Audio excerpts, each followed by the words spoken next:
Simon asked me if I could help give you one more set of tools. One more set of tools that will take you beyond what's in that book and what's beyond what's inside of the workbook that you've been filling out. A set of tools that will help you figure out a strategy in the future. Because this medium moves fast, how can you navigate in this medium and know where you're going? Make sure you don't careen into a wall or crash your car. How can you navigate? And so the challenge I've got today is to figure out how to convey to you navigation without a map. That's the title of the talk today, and that's what I'm going to try to help you with. It's a fairly tidy half-hour presentation. I'm going to jump right into it. Simon asked me to talk a little bit about my background. People ask me what I do. What I do is I invent the future. That's what I do for a living. For about 20 years, I've been launching new services. And believe it or not, just like clockwork, every couple of years, a new platform comes along. 20 years ago, it was satellite TV outside the United States. Cable TV isn't really as big outside the U.S. as it is in North America. Mostly outside the U.S., people get their television, pay television, from satellite. And so when I was just beginning in my career, that was a very hot and booming business. It was brand new. And I went over to Asia, and I launched a whole bunch of cable TV networks over there. I should say pay TV networks on satellite over in Asia. That was great fun. And then I came back, and I launched one of the world's first game companies for computers in 1993. It was when computers just started to have multimedia screens. And that company was a big success. We went public very quickly. And so I got some great feedback from that. In fact, at that point I said, I'm never going back to television. Just a few years after that, I was recruited by Sony to come in. Now, Sony Pictures, like all the movie studios, had websites to promote their movies and TV shows and so forth, but they didn't really have a commercial strategy for programming on the web. So I was their first head of programming and became their first senior vice president of digital media, where I launched all of Sony's online games, their soap operas, and their first interactive television programs. And then toward the end of my time there, around 1999, I started getting interested in mobile. Because I've been working in interactive TV. Interactive TV really depends on your set-top box, and that depends on your cable operator or your pay TV operator. Well, those people move very slowly. And I looked at the number of units we were shipping. At that time, they were selling about 400 million phones a year in the mobile business, and I thought that was breathtaking. Now, the phone at that time, very clunky. It was a black and white screen, didn't have great battery life. In this country, didn't even have great cell phone coverage. So naturally, I jumped into a company that was launching video on mobile phones. The very first video on mobile phones, Packet Video Corporation, and we launched that in 30 countries around the world. And I teed up all the content partnerships. I worked with 350 media companies and 2,000 developers to launch video on mobile phones. And back in 2000, this was considered audacious, crazy stuff to do. But I had a really clear vision of how it could work, because to me it was very similar to cable or pay TV, because a mobile network is a closed infrastructure, it's a proprietary infrastructure with subscribers. I was like, sure, you can put video on that system. And sure enough, lo and behold, we did. And today that's quite a popular service, and it's a multi-billion-dollar business. And since that time, I've had the opportunity to launch many other things, online conferences, online seminars, and so forth. So I've always been at the forefront of launching something new. There's a computer scientist named Alan Kay, and he has a great quote. Alan Kay said, "The best way to predict the future is to invent it." That's my motto. I've adopted that as my credo in life. So what I'm going to try to do today is give you a quick course in how to predict the future and actually participate in it and perhaps influence it. Major media, traditional media, broadcast media, the media that we grew up with, is going through a tremendous transition right now. It's been my conviction that the TV business has reached its zenith, and it's about to go into decline. That's the traditional TV business. We're consuming more video than ever, and we're consuming it on more devices than ever. But the habit of sitting down and watching television, I think that habit is about to change forever. And so I offer this first thought, which is that buying time in a one-way network is kind of a futile exercise if your goal is to engage people. It's a very difficult thing to do. The advent of social media gives us, as marketers, the opportunity to connect with people in a way you never have been able to do before.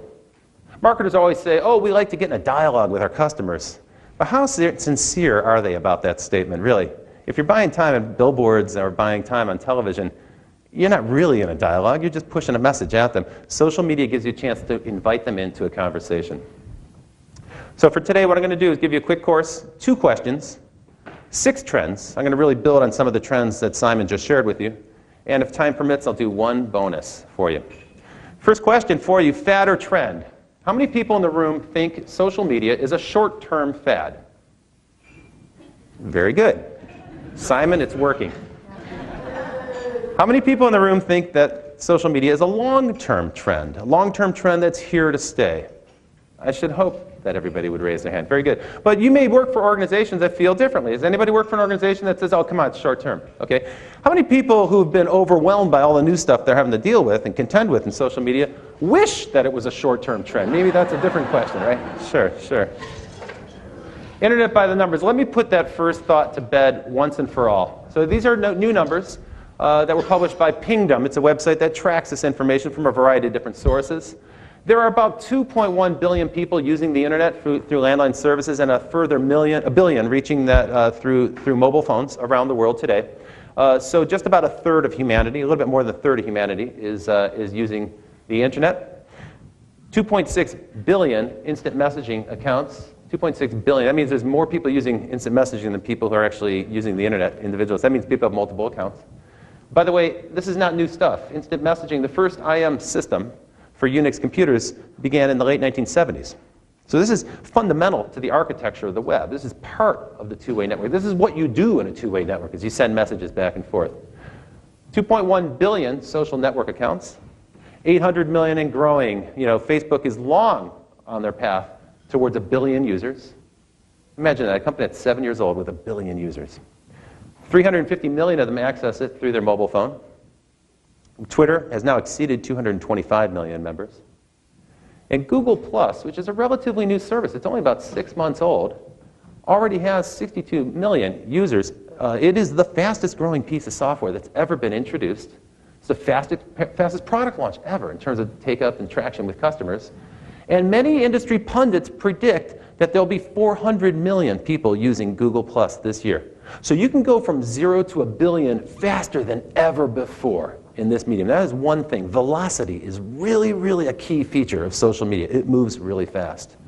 70 million WordPress blogs, Tumblr, and 39 million Tumblr blogs, and so on. And I could give you more stats, but the point, I guess, is quite clear. We're talking about large scale. Now think for a second, if you're familiar with media buying, think about television audiences and think about how much they've declined.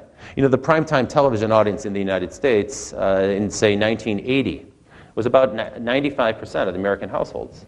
And today it's about 25% of them.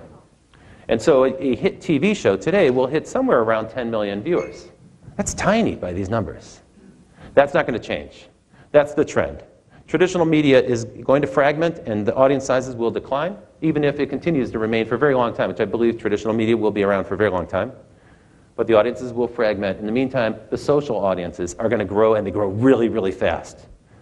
One of the reasons for that is that social media and digital media in general is not bound by the traditional constraints that traditional media have. So if you think about broadcast media, it's usually defined by geography. You know, there's licensing rules. It's defined by language. You know, so for instance, people in Mexico might be able to get an American TV show signal, but if they don't speak English, it's irrelevant to them. So even if the signal can leak over the border, the language is a barrier.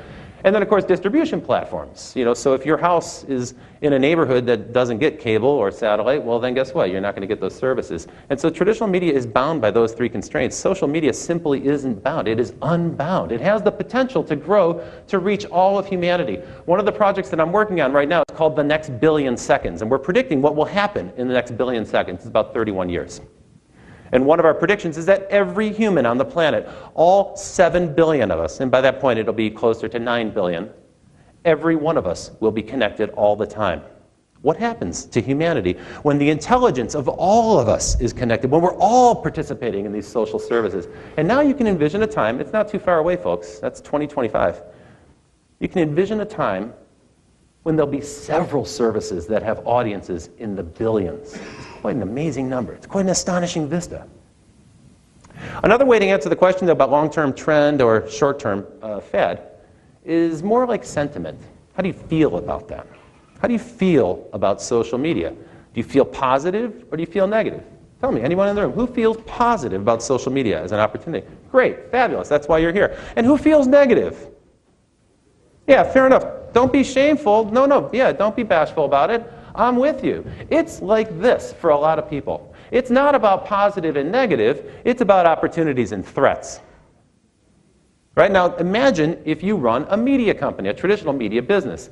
This stuff is an unambiguous threat. Instead of looking at social media as an opportunity to create a brand new relationship with your audience and get into a real dialogue with them that could be really valuable for the advertisers that support your business, instead of seeing it through the lens of opportunity, a lot of traditional media companies view social media as a pure threat. It's something that's got to be stopped in its tracks. So you've heard about SOPA, PIPA, ACTA, you may not have heard of. That's a European thing. How many people heard about SOPA? All the controversy, all that hoo-ha, right, recently in the press? So SOPA, the Stop Online Piracy Act, and PIPA, which was its counterpart in the Senate, which is Protect IP Act.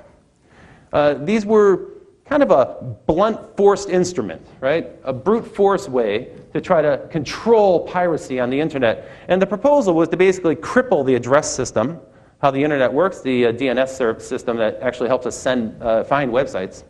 And then secondly, to penalize severely any company that facilitated someone who was looking for, searching for, or someone who might be recommending a piracy site. This is way crazy overreach, and it had the potential to introduce real harm to the web. Now, the problem of piracy is a real problem. I want to make that very clear. I understand why the media companies are concerned.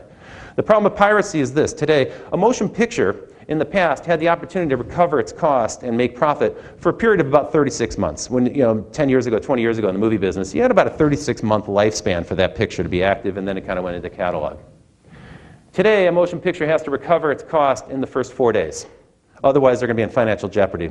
And that's because the minute the picture is released, and sometimes months before it's released, it's already up on the web.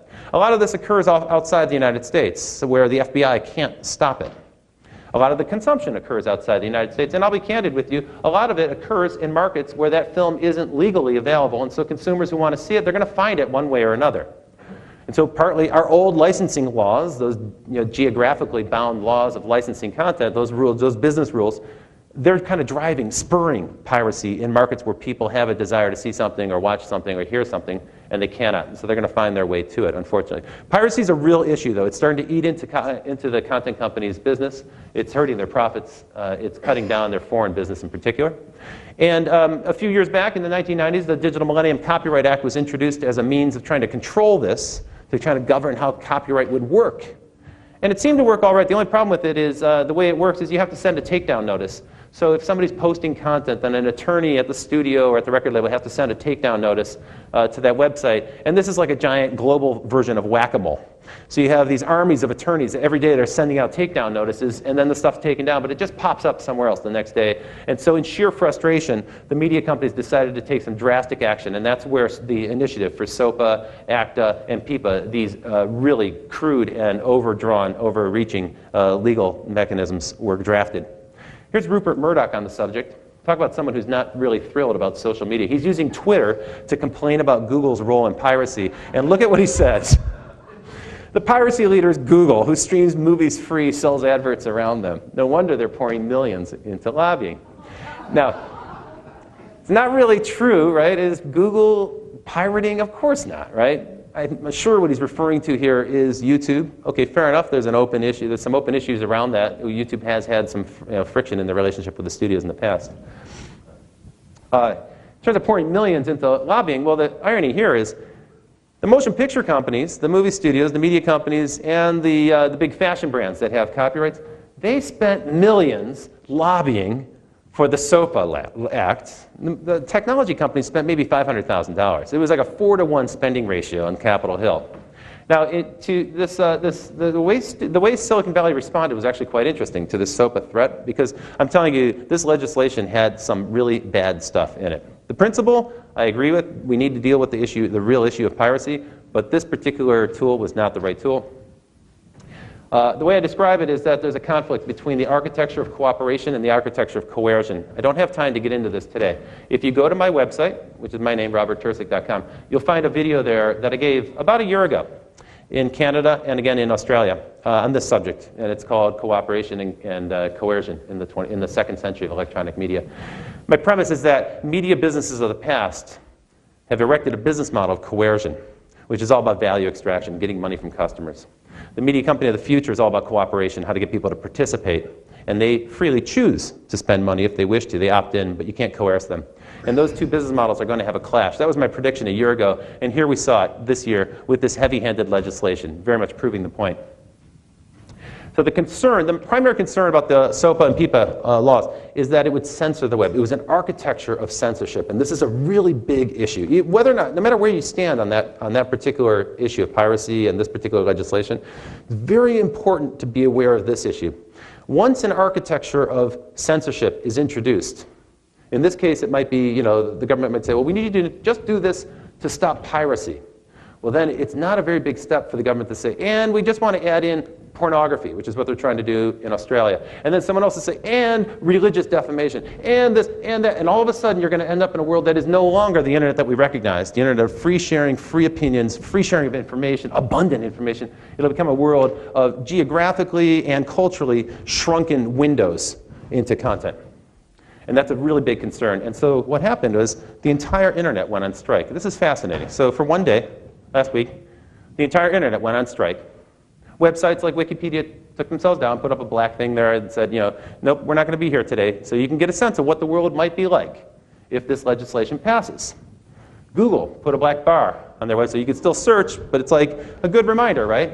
For the hundreds of millions of people that come to Google's site each day, it's a good reminder for them to say, hey, this could be the world that you're about to get into if you don't do something about it. Here's Reddit. So Reddit was a company that was concerned about this, right? Because they're all about social, they're all about people sharing things in the feed. And so they're very concerned that they might be a target of this legislation. So they stopped. After 24 hours, there were dozens of websites that did this. After 24 hours, they had some extraordinary results. 162 million people saw the Wikipedia protest page. 7 million people signed up for Google's petition to the government. And there were 2.4 million tweets, and actually that number may have gone up because there was a little bit of momentum here, so it carried over past 24 hours. But perhaps most importantly, 8 million people used Wikipedia's tool to find the contact info for their congressman. Literally, this was a social protest. It was the first form of social lobbying that we've seen at massive scale, and the results were very impressive.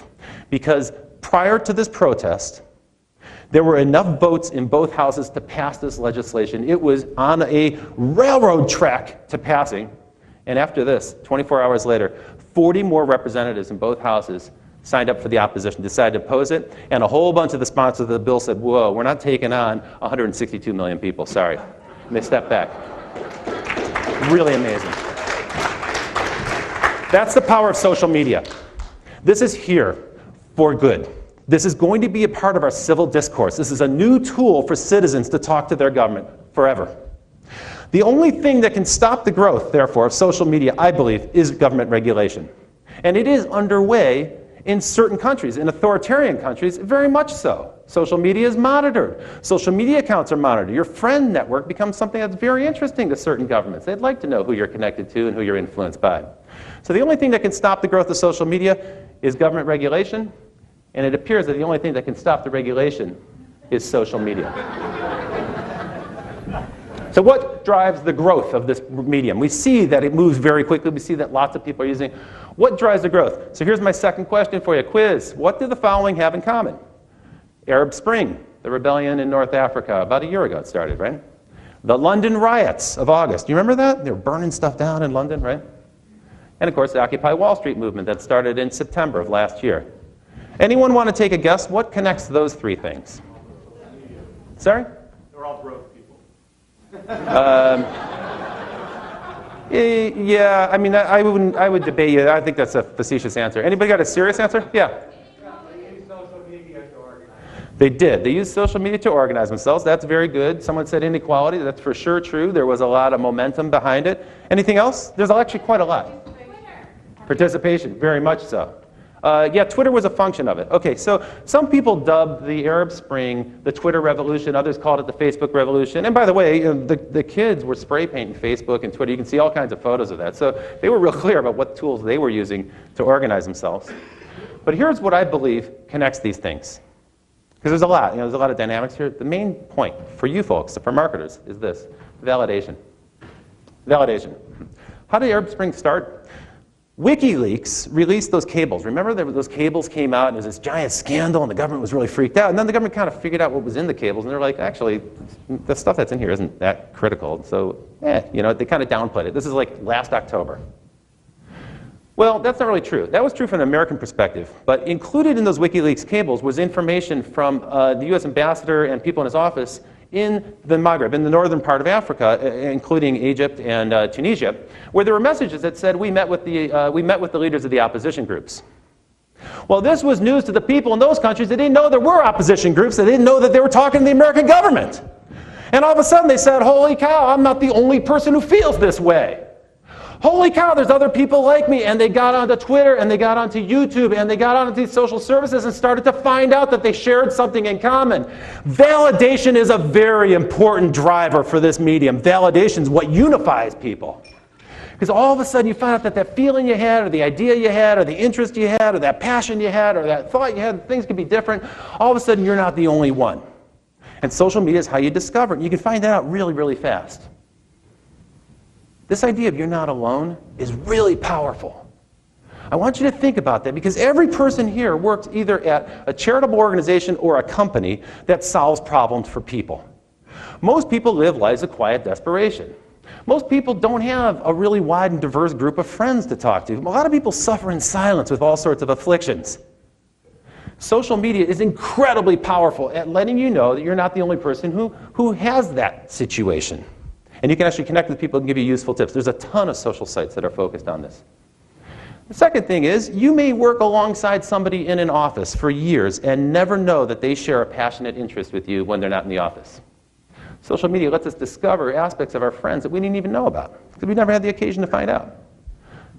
Validation is a very powerful unifier. Validation is the thing that says, it's like a stamp of approval. It's the thing that says, hey, you're not alone, you're okay. The most powerful stamp of approval right now is kind of a crude tool. It's the like button. Now, you can like someone's photo on Facebook. You can like their status update, and you can like Wonder Bread. Like, what does like mean? And by the way, I think Facebook's got a problem here. They have to sort this out, right? Liking is getting to be kind of too broad of a thing. But basically it means that my attention is there, I'm validating it. And by the way, you know this, right? Every time somebody likes your thing on Facebook, they like your status, you feel great. It's addictive, right? That's validation. That's what I'm talking about, right? Every time somebody posts a comment on your blog, you're like, hey, I didn't waste my time writing that thing last night. Totally cool, right? Every time somebody shares your post or forwards something that you posted, or somebody retweets your tweet, you're validated, right? That's a very powerful thing. So the question for the folks in the room here is, how does your company or organization use validation?